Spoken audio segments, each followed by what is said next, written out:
ఇది కేవలం ఒక పురాణం కాదు. శాస్త్రవేత్తలే ఆశ్చర్యపోయారు.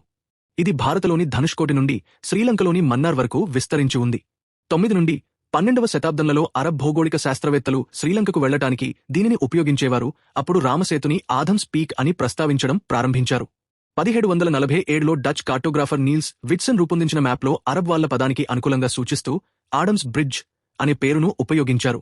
1804లో బ్రిటిష్ మ్యాప్లు ఆడమ్స్ బ్రిడ్జ్ అనే పేరును విస్తృతంగా స్వీకరించాయి. ఇది ఇంపీరియల్ గెజెటియర్ ఆఫ్ ఇండియా తరువాత అట్లాస్లలో కనిపించింది. 1400 ప్రారంభం వరకు వంతెన ప్రయాణించదగనదిగా ఉందని చారిత్రక రికార్డులు సూచిస్తున్నాయి. 1487లో ఒక హింసాత్మక తుఫాను విస్తృతమైన కోతకు మరియు నష్టాన్ని కలిగించి దానిని ఎక్కువగా నీటి అడుగున పడేలా చేసింది. వాల్మీకి రామాయణం, సంగం సాహిత్యం, ప్రాచీన తమిళ గ్రంథాలు ప్రకారం సేతుబంధం లేదా రామసేతు అని పిలిచేవారు. రాముడు లంకపై దండయాత్ర చేయడానికి వానర సైన్యంతో కలసి సముద్రంపై నిర్మించిన వంతెన. ఇదే రామసేతు. నాసా శాటిలైట్ చిత్రాల ప్రకారం ఇది 30 కిలోమీటర్ల పొడవు కలది. నీటి అడుగున ఈ నిర్మాణం కృత్రిమంగా ఉందని శాస్త్రవేత్తలు చెబుతున్నారు.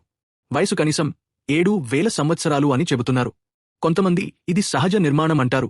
మరికొంతమంది ఇది వాస్తవంగా రాముడి సైన్యం నిర్మించినది అంటారు. ఇది రామాయణంలోని సేతుబంధం కాదు. ఇది మనకు నిజంగా కనిపించే ఓ వింత. రామసేతు ఒక మర్మం, ఒక నమ్మకం, ఒక అద్భుతం. మీరు దీన్ని నమ్ముతారా? ఇంకా ఇలాంటి భారత అద్భుతాల కోసం ఫాలో చేయండి, లైక్ చేయండి, షేర్ చేయండి.